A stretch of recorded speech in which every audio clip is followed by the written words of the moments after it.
Hey, what's up, guys? It's the Ashton from the Ashton Forever YouTube channel, and I'm back. We're gonna talk about a couple things. First of all, I got my first challenge on YouTube. It's always good to get some competition going. Uh, but we're gonna start off with life, my life, more particularly, like we always do.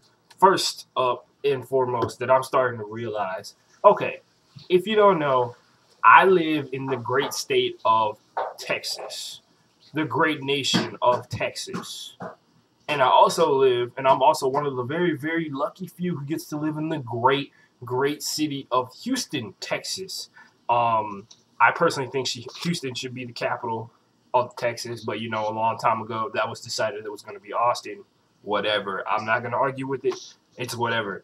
But for those of you who don't know, Texas is a very hot place, and if you didn't know that, well, that's kind of sad. But now you know that. The average temperature in Texas is like 97 degrees. The temperatures we have in Texas are hot, slightly hot, boiling eggs on the sidewalk, and goddamn, it's hot. Those are the four temperatures that we have in Texas. And so I feel like in Houston and all over the beautiful state of Texas, the beautiful, beautiful, beautiful state of Texas, pools should be open year round.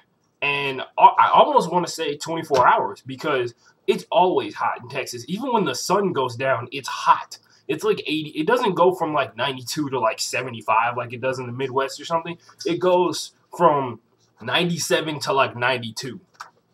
And it's ridiculous sometimes because, we try and have parties outside at nighttime and people are just like sweating balls. Like people are just sweating really hard, and it's really nothing you can do about it. I would suggest the state of Houston, the city of Houston, with the mayor Niece Parker, she passes this bill that allows pools to stay open 24 hours.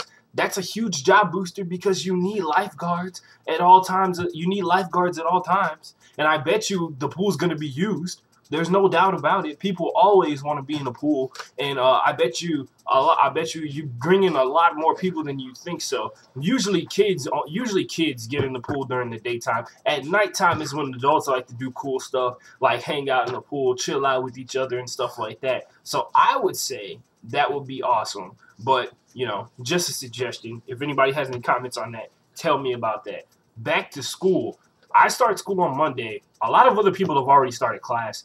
I feel like I'm like behind, but I also feel kind of cool because I'm like still getting to chill out. Like my friend Juliet, she started class. She started class like yesterday or something, and a bunch of my friends at Valpo started on Tuesday as well. And so I feel a little bit lucky, but my summer is slowly coming to an end, which means my training is gonna get cut. My training time is gonna get cut down a lot, and my school time is gonna get jacked up a whole bunch. So yeah, and my new gig, I might be a bouncer pretty soon at a club of some sorts, and hopefully I don't have to use any of my skills that I've learned in the gym or anything like that. But it sounds like it's gonna be a really good gig. My friend Whitney hooked me up with it, told me about it, and everything like that. And yeah, so that'll be pretty cool if I get that job. It'll definitely be cool to put on my resume. And all right, on the sports. This is like the key segment of this entire episode right now, guys. I was recently challenged.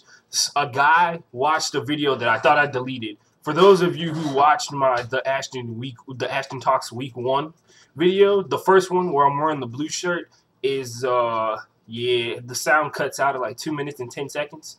So I'm just kind of I thought I deleted that. I didn't. Some guy watched it and he posted on it and told me that, yeah, that's my grandfather passing in the background there. He told me that if I was good, I would do the predictions with over-under. And for those of you who don't know, I do that. But the reason I didn't do it on week 1 is because the spread is going to change.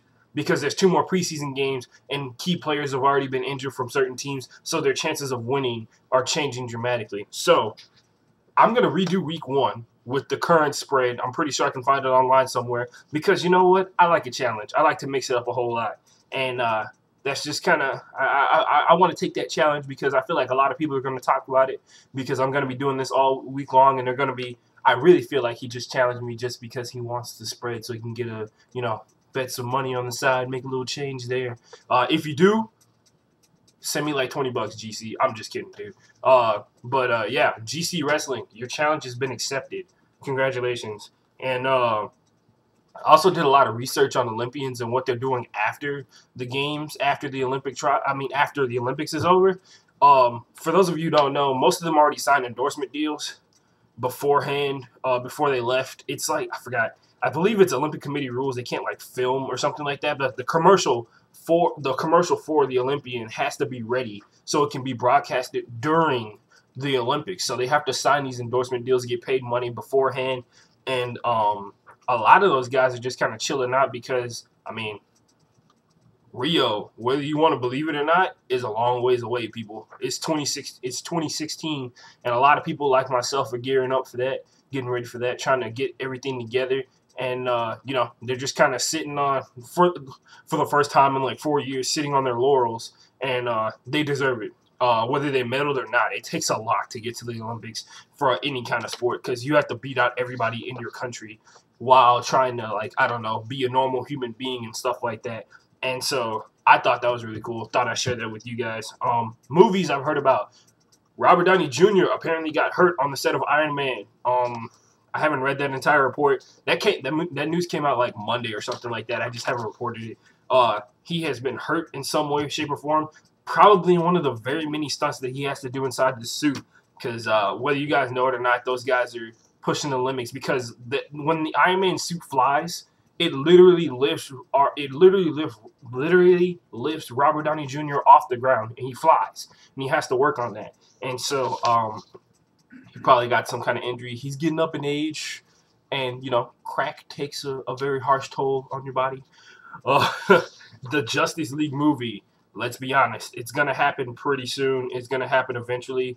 Nobody has an exact date on it, but you can see the pieces starting to be laid out. I don't know what they're going to do about Batman. They're probably just going to use that the Batman that Christopher Nolan's created because, I don't know, because he's not really dead. Yeah, spoiler alert, sorry. Anyway, so the Superman movie's coming out, Man of Steel. I saw that preview. I saw details for a Flash movie, which is another key character in the Justice League, and I'm still waiting. I know there's a Wonder Woman movie. They've been trying to film it for like the past 5 years, and just, I don't know. Things have been happening. It's been derailed like so many times. They're working on it. And now finally people are like, oh, there's going to be a Justice League movie. So we got to do the Wonder Woman one. So that's good. And for those of you who don't know, there's a TV show on Cartoon Network. Yeah, I kind of watch Cartoon Network sometimes. There's a TV show called Young Justice that is just ridiculously awesome. It comes on at like 8 o'clock in the morning. It should be coming on in prime time when people can see it. But it's a movie about...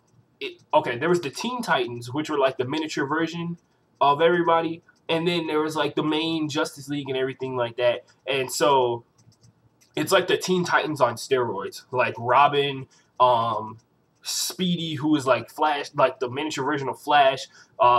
There's another Green Lantern. There's another Green Arrow. There's a lot more Archers. It's like they recreated the Blue Beetle because the guy who originally was the Blue Beetle died. So it's like Teen Titans on steroids. And Teen Titans was a good show.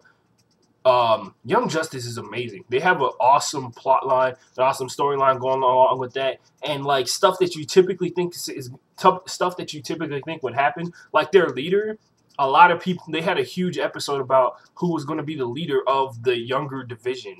And it turns out it's going to be Aqualad because Robin is immature. And typically people think that Robin's like, because he's like Batman, he's similar to Batman in the sense that he's kind of a go-getter.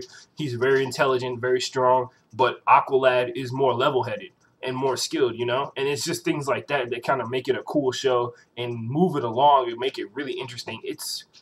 I would think that it's over the head of some kids who are watching it, but it's still a really good show. If you are a big fan of heroes like I am and Jonathan and all those guys, definitely should watch it.